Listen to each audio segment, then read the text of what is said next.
এটা এই হলুদটা মারা গেছে গাড়ি লয় ড্রাইভার হইছে পোলার বাইক আর ফ্রেন্ডে লইছে এই বাইক দুই বন্ধু মিলে যেতেছিল আর গাড়ি ঢুকে গেছিল বাবার টাকা রুটে নিতেছে আর ওরা রেস ছিল ও ইউটেন আর দুই বন্ধু মিলে রেস দিতেছিল তারপরে মনে করেন এরা ঢুকে দিছে আর ওরা কন্ট্রোল করতে পারলো না একজন পড়ছে ঢুকছে আর একজন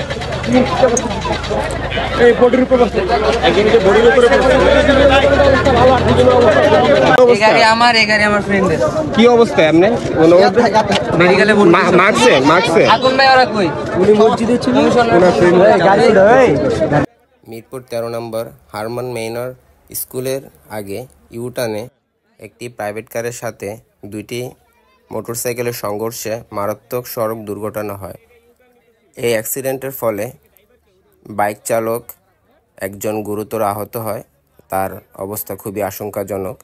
যেহেতু আজকে শবে বরাতের রাত, মানুষজন মসজিদে ইবাদতে মশগুল থাকে, তাই বাইরে ভালোই মানুষ ছিল।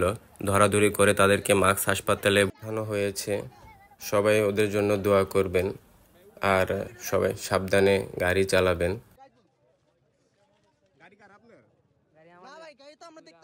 সন্তানগুলোর মা বাপ তো জানতো তার বাবা তার ছেলে মসজিদে নামাজে ইবাদতে মশগুল, কিন্তু কে জানতো এত বড় দুর্ঘটনা তাদের জীবনে আজকে এই পবিত্র রাতের বয়ে নিয়ে আসবে। তো সবারই উচিত তাদের সন্তানকে একটু খেয়াল রাখা।